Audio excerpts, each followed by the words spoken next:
Assalamualaikum semuanya, selamat datang kembali di Zona Overthinking. Kali ini saya ingin bercerita. Setelah di episode yang lalu, saya pernah bercerita tentang saya tidak sengaja masuk perguruan tinggi negeri.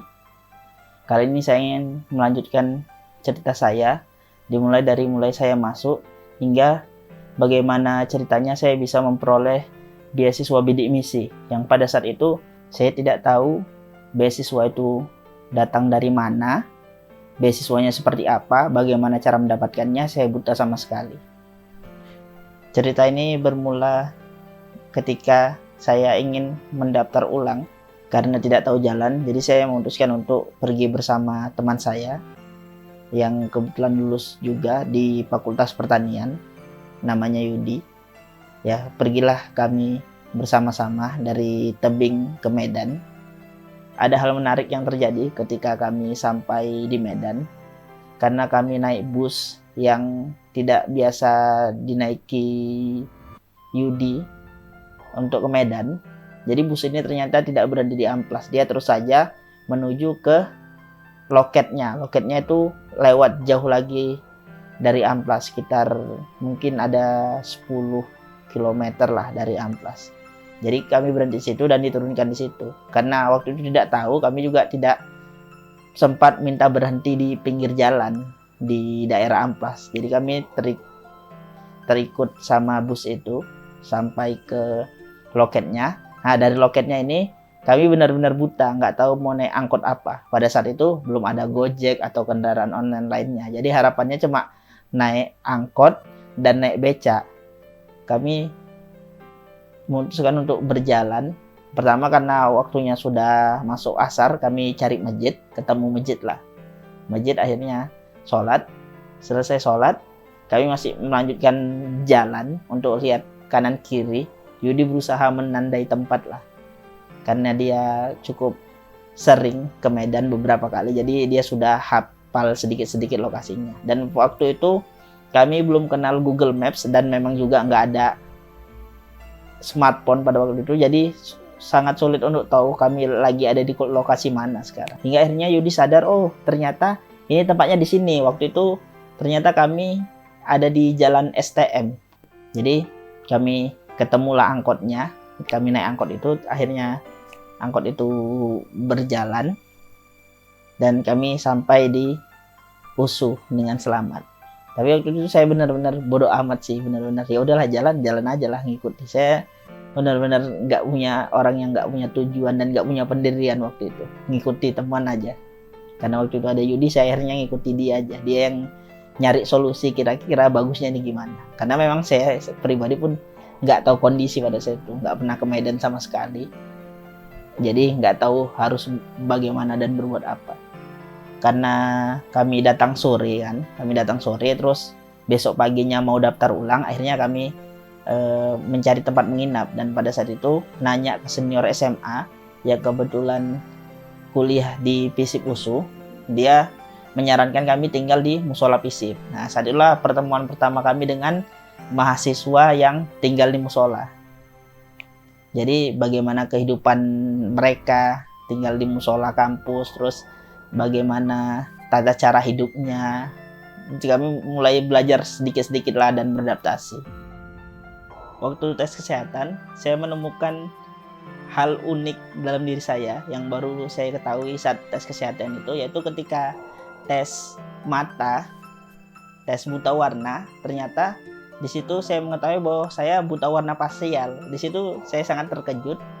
Begitu juga petugas yang meriksa saya, dia juga terkejut. Waktu itu dia sempat kesal sepertinya. Jadi kan tes buta warna itu pakai titik-titik warna-warni yang membentuk angka gitu kan, seperti itu. Jadi dia nunjuk ke angka ini, nunjuk ke lingkaran yang ada titik-titiknya itu. Dia nunjuk, saya bingung. Ini berapa angkanya? Nggak tahu, 76 atau 74 gitu masa terakhir di balik dia ini nggak tahu juga, nggak tahu. Jadi hampir semua tes itu saya nggak nampak angkanya berapa. Jadi dia marah dibanting buku tesnya itu, dia ngambil buku tes punya kawannya yang di sebelahnya, terus menunjukkan lingkaran yang cuma punya 2 warna, warna hijau tua dan hijau muda. Titik-titik hijau tuanya itu membentuk lingkaran besar, terus hijau mudanya berbentuk garis seperti itu, berbentuk garis. Jadi dia suruh saya jalan di garis, hanya di tes itulah saya nampak perbedaannya. Jadi suruh ngikuti garis itu saya bisa, tapi disuruh lihat angka di titik-titik yang lain betul-betul nggak nampak sama sekali. Jadi saya ternyata baru tahu kalau saya buta warna parsial. Selesai daftar ulang, berjalan lancar. Terus muncullah masalah kedua waktu itu kami bingung mau nyari tempat kos di mana. Sampai akhirnya ada satu teman kami, waktu itu kami masih berdua kan, saya sama Yudi, kami berdua. Akhirnya teman saya satu lagi, kita teman SMA yang kebetulan cukup akrab juga waktu itu, dia lulus di pertanian, namanya Irfan. Jadi satu fakultas sama Yudi, cumanya mereka beda jurusan.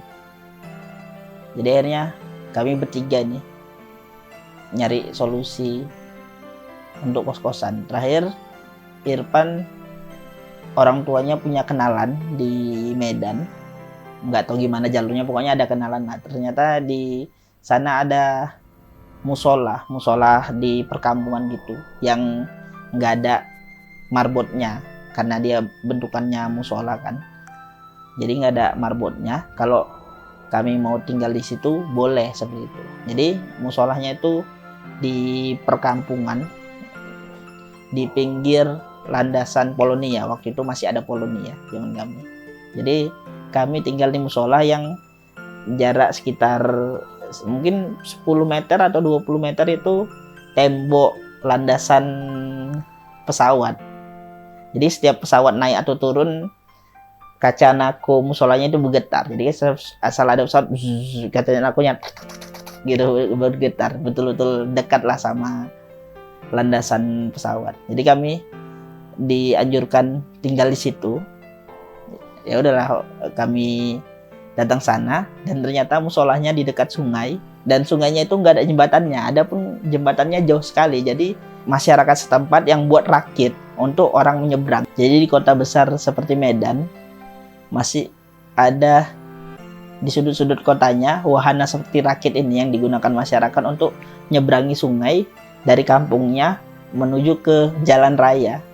Jadi kami masuk kuliah waktu itu sekitar bulan Agustus, itu udah masuk bulan puasa, awal-awal puasa gitu. Jadi kami pertama kali tinggal di Medan, terus tinggal di musola itu langsung mengalami puasa pertama tidak di rumah, puasa pertama di perantauan. Nah, kami mengalami puasa pertama di perantauan dan itu luar biasa ya. Dari awalnya kayak sahur, urusan makan sahur dan berbuka itu yang ngurus orang tua, ini harus masak sendiri atau beli sendiri, harus nyari tempat di mana beli sayurannya, beli lauk dan sebagainya. Jadi harus ngurus diri sendiri dan itu cukup drastis perubahannya. Hingga akhirnya libur menyambut lebaran, saya balik kampung dari Medan. Begitu sampai rumah diperiksa, saya kena gejala tipes atau gejala malaria gitu karena kelelahan, karena culture shock yang luar biasa. Dan ketika balik lagi setelah ba'da lebaran, kami dapat zakat fitrah. Itulah kami dapat zakat fitrah. Di situ tulisannya fisabilillah karena kami dianggap orang yang menuntut ilmu, kemudian sekaligus bantu-bantu di musola itu walaupun nggak terlalu signifikannya, palingan cuma bersih-bersih, ngepel dan sebagainya, nggak terlalu signifikan. Tapi kami dapat zakat fitrah karena dianggap sedang berjuang di jalan Allah, termasuk golongan orang yang wajib dijakati. Ada 8 tuh golongan. Iya, ada 8. Jadi balik lagi ke cerita tadi. Agak jadi muter-muter nih ceritanya, tapi nggak apa-apa lah. Saya mau ngomong apa yang saya bilang aja. Nggak pakai skrip, nggak pakai tulisan apapun. Saya cuma pakai kerangka berpikir aja di laptop ini. Jadi ada garis besarnya aja. Selebihnya saya akan ngomong suka-suka saya. Pertama kali kuliah kan biasanya ada ospek. Jadi saya ospek lah waktu itu. Ospek di Fakultas Ekonomi itu berbeda dengan ospek di fakultas lain. Kalau biasanya fakultas lain kan pakai topi caping, kemudian pakai atribut-atribut aneh, ada yang pakai kalung jengkol pete dan kawan-kawannya. Kami nggak, waktu itu kami cuma normal aja, pakai baju putih, celana hitam, pakai sepatu hitam, terus pakai name tag gitu aja. Name tagnya pun cuma tulisan nama, NIM mungkin, nama, NIM, jurusan, kurang lebih seperti itu kayaknya si name tag. Ketika ospek kami didudukkan di halaman gitu, ada tenda besar, dikasih kursi seperti orang-orang seminar. Ya udah kami duduk di situ.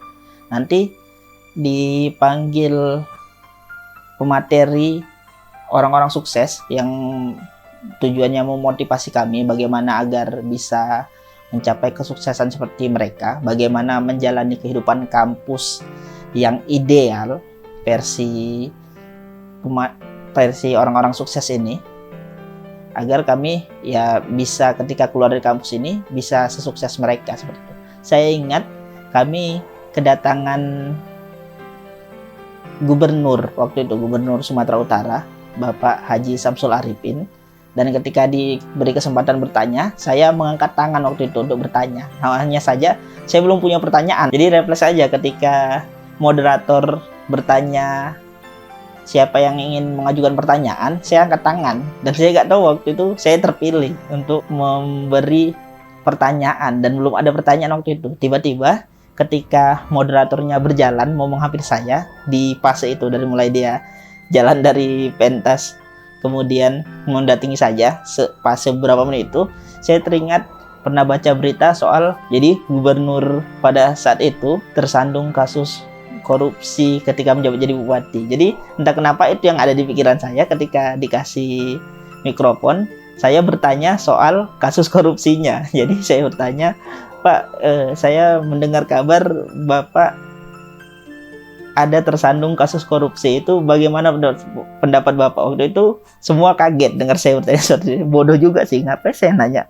masalah itu di depan orangnya langsung. Waktu itu bahkan ajudannya itu mau datangi saya, teman saya yang cerita, saya nggak tahu, teman saya cerita ketika saya mau bertanya itu ajudannya berjalan mau mendekati saya. Hanya saja sebelum ajudannya sampai, pertanyaannya udah selesai waktu itu. Jadi sepertinya ajudannya terhentilah di situ. Itu pun kata cerita teman saya, karena saya fokus bertanya dan jawaban dia politisi lah jawabannya. Jawaban politisi, dia bilang saya tidak mengkorupsi, bla bla bla bla bla, skip. Hingga beberapa bulan, kayaknya antara bulan atau nyampe setahun gitu, ternyata dia udah benar ketangkap kasus korupsi. Jadi banyak teman-teman yang nyalakan saya. Jadi banyak teman-teman yang nyalahkan saya gara-gara saya bertanya itu. Itulah kau kemarin tuh nanya-nanya kan, jadi ketangkap Bapak itu. Dan ini kejadian lagi 2011, ada mahasiswa baru yang nanya wali kota Medan pada saat itu tentang kasus korupsinya, dan nggak berapa lama wali kota ini juga gol masuk gara-gara kasus korupsi. Jadi kayaknya semenjak saat itu nggak ada lagi pejabat yang mau diundang ke Fakultas Ekonomi untuk jadi pemateri, karena takut ditanya tentang korupsinya dan kemudian nanti gol. Di ospek itu juga saya ikut lomba pidato bahasa Indonesia. Awalnya saya tidak mau ikut lomba pidato seperti itu, hanya saja senior bilang itu bisa jadi salah satu pertimbangan nanti ketika mau ngambil beasiswa. Jadi kalau kamu pernah menang lomba pidato misalnya, atau menang lomba-lomba sejenis itu, sertifikatnya bisa dipakai sebagai bahan pertimbangan untuk mendapatkan beasiswa. Itu kata mereka. Waktu itu saya percaya aja, akhirnya saya ikut juga lah, dan alhamdulillah juara 1 waktu itu. Tidak mengejutkan. Gak lah, bercanda. Ya cukup mengejutkan karena itu di situ orang-orang hebat semua kan yang bisa masuk ke kampus itu, bukan orang sembarangan. Jadi ketika saya bisa menang lomba pidato di antara segitu banyak orang hebat situ, itu cukup jadi achievement juga. Apalagi dalam hal itu saya baru di situ. Saya bukan orang Medan asli, saya nggak sekolah di sekolah ternama di Medan. Saya sekolahnya di daerah gitu, di tebing. Setelah itu kuliah lah. kuliah, masuk kuliah, berusaha menyesuaikan diri, beradaptasi dengan lingkungan kuliah ya, dan ternyata setelah saya pikir-pikir mungkin nggak jauh berbedanya kuliah dengan sekolah. Bedanya antara SMA sama kuliah, kalau dulu SMA kita semuanya serba dikasih guru, ini nyari sendiri. Ada dosen pun dosen ya cuma nyampaikan kuliahnya sekedarnya aja, selebihnya ya kita bisa bertanya sama dosen itu atau minta ajari senior atau nyari buku pelajaran tambahan di perpustakaan atau belajar bareng teman-teman. Jadi intinya banyak value yang harus kita ambil di luar dari kita sekedar duduk terus mendengarkan dosen di dalam kelas saja. Jadi mungkin itu perbedaan mendasarnya lah yang saya pahami. Mungkin teman-teman punya point of view yang berbeda, ya silakan. Sampai akhirnya saya ketemu senior yang cukup akrab waktu ospek, seperti itu, cukup akrab waktu ospek, dan dia bertanya sama saya, "Ripal, kamu dari keluarga yang kurang mampu atau tidak?" Kalau iya, ini saya ada kuota untuk beasiswa BBM namanya, belum terpenuhi.